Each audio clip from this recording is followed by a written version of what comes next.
There is a lot of conversation online about hooks and the importance of these in terms of your content performing well. But I honestly think there are so many different elements to content performing well. When you work in-house, you usually have to create monthly reports. So I've worked in marketing, specifically social media, for years, and every month, every week, in fact, I would be creating reports, and I would have to say why certain content pieces didn't perform well or did perform well. And at the end of the day, it is a guessing game. You can never tell 100% what it is that made content perform badly, but there are some really good indicators that you can kind of pick up on, especially when you've worked in social media for so long. I think a lot of people give up on content because they don't really understand their content or look at analytics and see why certain things aren't performing or aren't able to kind of zoom out and look at the bigger picture. But I really want this to give you a bit of reassurance as to reasons why content might not perform well or your social media might be going through a bit of a down phase, because we all get those phases and it's completely normal. Whenever we had a good week on social media, that meant our report the next week was down. So it's just the aim of the game. Because I've worked on social media in-house and I'm also now a freelance social media manager, I'm able to look at things through a different lens. So yeah, I thought I would bring some of my in-house knowledge and share with you 5 different things that you might not consider when it comes to content not performing. So the first thing I want to talk about is whoever is in the content, how natural they are appearing in the content. I will give you an example. I've been creating content for over 10 years. I had a YouTube channel, Instagram, TikTok, everything. And I would quite often talk to a camera. And my sister would always say to me, "You talk weird when you talk to a camera. Like you don't talk as though we're having a conversation. It's like you put on this kind of voice." And I could never see it. It was only now, looking back, that I do actually see what she means by that. It wasn't coming across as natural. And then years later, my brother said to me, when I'm talking, at the end of the sentences, I kind of talk in like a high-pitched voice. And it sounds just like not my natural voice. And that gave me some practical advice to really think about when I was talking. And then I kind of realised I talk quite monotone, like I'm not super like excitable, I'm a super chill person, but when I was coming on camera I was kind of like putting it on a bit, I guess. But I think that is quite natural. A lot of people do actually advise that you do that, but for me it wasn't super natural. I think people could tell that, especially people around me, and you want to come across as natural as possible, as though you're talking to a friend. Since then, I honestly think my content has been performing better because I just sound more natural. I always say this, your audience are smart. They will be able to tell whether you are being your natural self or not, whether you are putting on a super excitable persona. And of course some people work well doing that, but for me personally, I wanted to be as natural as possible, because if people around me can tell that, then everyone else will be able to tell that as well, even if they don't know me. So when I'm filming for clients or even for myself, I always say to them, talk as though your friend has just walked through the door. What language would you use? Think about how you would genuinely word that to your friend. For example, if you have a product and you're trying to sell the product, what would you genuinely say to your friend if they walked through the door and you wanted to like persuade them to get this product because you loved it so much? What would you genuinely say? And I think having that mindset really changes how you come across. Another thing you can try that I think has worked quite well is setting off the camera and quite literally talking to someone else in the room and seeing how you sound. I do this a lot now, even when I'm filming. Like I will just film natural conversations that are happening and use that instead of getting someone to talk to camera. Sometimes when people talk to camera, it's a bit intense, it's a bit salesy, and I feel like people are natural when they are speaking to other people. So if you are filming for a brand, or you're filming for yourself or your team or whatever it may be, filming those natural conversations that are happening is when people feel like they're genuinely getting some behind the scenes, some real, true, authentic conversations happening. And that's when people will really feel like they can connect. Also on this point, I actually look after a TikTok for someone that I know, and I say to them, when you're talking on camera, talk as though you're talking to me. Don't talk as though there's a camera there. Just literally look at the camera, but talk as though you're explaining it to me.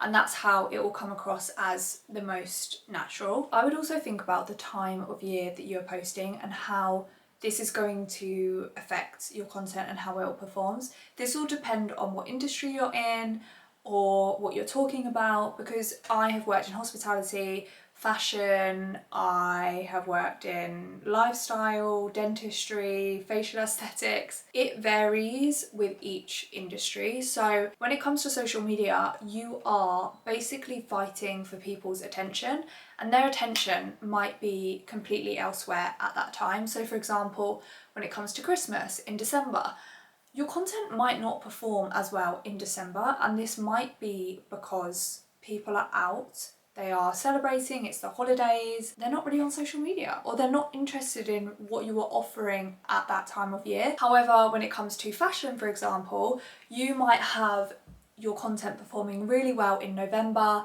and December, and maybe in January, depending on if you have sales or not.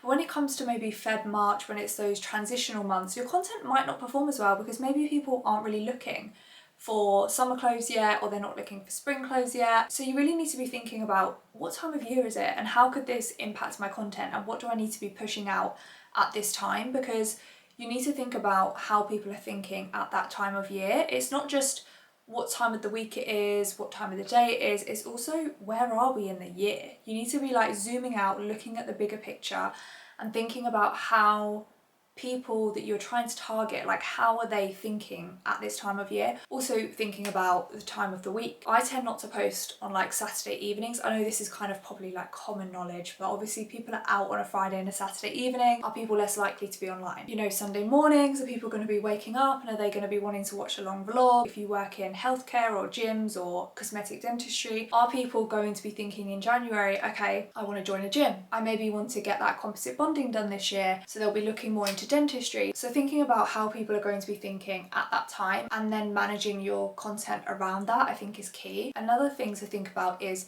your background. I know people talk about this a lot, but I honestly think it is so important, and if you need to invest in your background, I think it is key. Where I've worked for big fashion brands, you know, global hospitality brands, I am so big on how things look. Like, I'm really particular about every clip looking great. So I'm not going to lie to you guys, I do not have an aesthetic room whatsoever, but I have put together kind of a corner where it is the most aesthetic, and this is not my dream background by any means, but it is what it is. You don't have to have loads going on. I in fact think I do have probably too much going on in my background, but what I have tried to create is depth behind me. So I could just record against a plain white wall, but I choose not to because I really want that depth behind me. It just makes it look better. You know, if I had a plain white wall behind me, it just wouldn't look as good. So I always try and create something behind me that's not too distracting, and it just kind of looks clean and aesthetic as it can look. Obviously my channel is new, so I will be completely redoing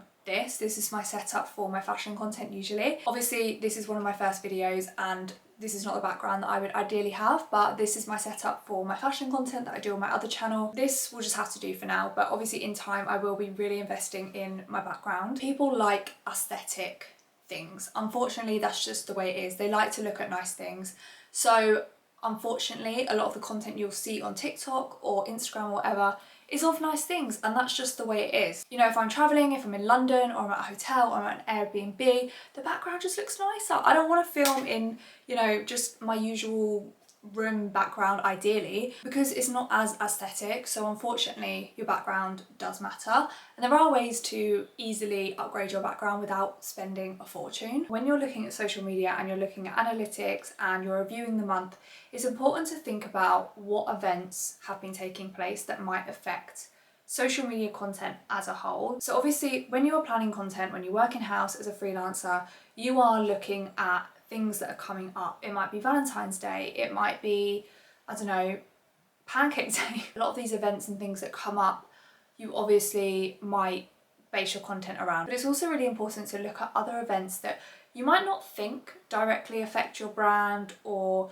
your content, but actually could do. This, for example, could be football games, it could be the Oscars, it could be Grammys, it could be anything that is happening that is affecting what people are doing and where their attention is going. So for example, if there is a big football game on, like on a Tuesday evening or something, I probably won't post if I'm aware that something is happening. I'll probably try and like post around it, or maybe post the next morning, or post later on in the evening because I know people will be back online after the match has ended. Or if Love Island's on, I tend not to post during that time. Although if you're posting Love Island content, you might want to post during that time because that is what people are watching, it's what they want to see on their screens as well when they're searching on social media. Afterwards, people will go directly on TikTok and see what people were saying about the episode. All of these things can actually have a knock-on effect to how well your content is performing. And the last thing I want you to think about is how often are you providing information throughout the video? Even if it is a 30-second video, is there a sprinkle of information halfway through the video that makes people think, oh, I'm glad that I continued watching this video? People talk a lot about hooks, and it's great to hook people in,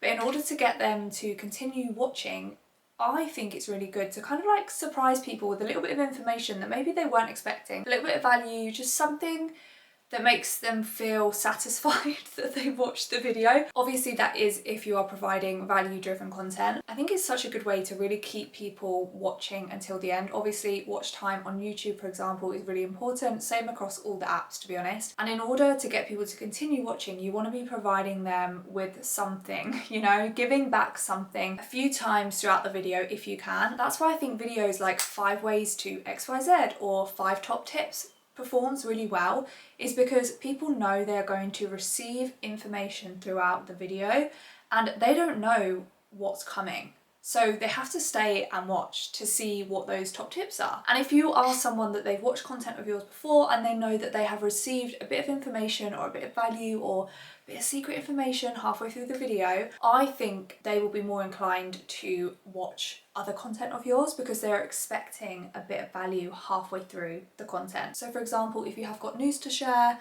or something that you want to give people some advice on, I would sprinkle it in throughout the content and just see how it performs, you know? See if your watch time increases. Also, for example, if it comes to YouTube, I often find that I will go to the comments, and if you have sprinkled in a bit of information throughout your content, people will comment about that in the comments, obviously. And so people will see the comments and see, oh, we've got a bit of information here, but they don't know where in the video that information is, so they'll just sit and watch it and wait for that bit of content to come up, or they'll like scroll across obviously and see where the content is. But I think it's a really good way to keep retention high on your videos. So I'm telling you all of these things because these are things that have really helped me with my content, things that I've learned across my many years of working in social media and as a freelancer. So I really hope this was helpful. I am going to be sharing lots more information on this channel. I'm so excited about it. I have really wanted a space to talk all things social and content specifically for brands because that is obviously where majority of my experience lies. I am now a freelance social media manager, so I work with different brands on content creation and social media management, all that sorts of stuff. So yeah, I just have a lot of information to share and I just love talking about it. And I'm always like advising people in my real life about what they can do to build their social media and make it more engaging. So I'm really excited to have a space to share all of my tips. So yeah, I hope you guys enjoyed it. Let me know in the comments what you thought and if it was useful, and I'll see you all in my next video.